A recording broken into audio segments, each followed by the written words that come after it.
یہ ہے وہ کنواں بیر ازق جہاں نبی کریم صلی اللہ علیہ وسلم نے اپنا لعاب دہن ڈالا تھا.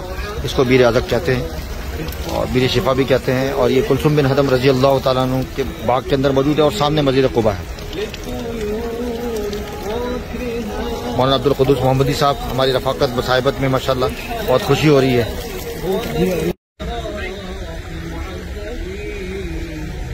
یاسین بھائی کیوں لگے مزہ آئی ساری جماعت ماشاءاللہ ختم نبوت کی ہماری قافلہ ختم نبوت یہ بھی ماشاءاللہ ہمارے ساتھ ہیں.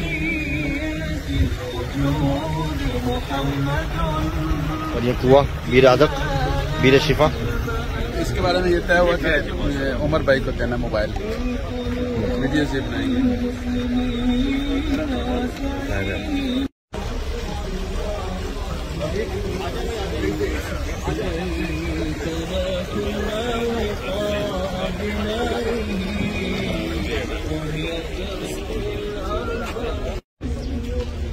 بھائی یہ وہ مقام ہے جہاں نبی کریم صلی اللہ علیہ وسلم نے آرام فرمایا تھا, استراحت فرمایا تھا, اور حضرت ابو بکر صدیق رضی اللہ تعالیٰ نے ان پر سایہ کیا تھا اپنی چادر سے.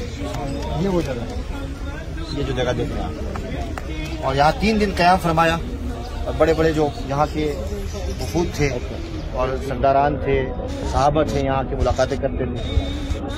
سب سے پہلے ہجرت سے جب مکہ مکرمہ سے تشریف لائے اس مقام پر نبی کریم صلی اللہ علیہ وسلم تشریف لائے اور یہاں نماز ادا فرمائی. اگر کسی نے 2 رکعت نماز پڑھنی ہے تو جلدی سے پڑھ لیں, اور ورنہ پھر ہم جا رہے ہیں آگے سے. جلدی سے پڑھ لیں جتنے پڑھنی ہے چلتے ہیں.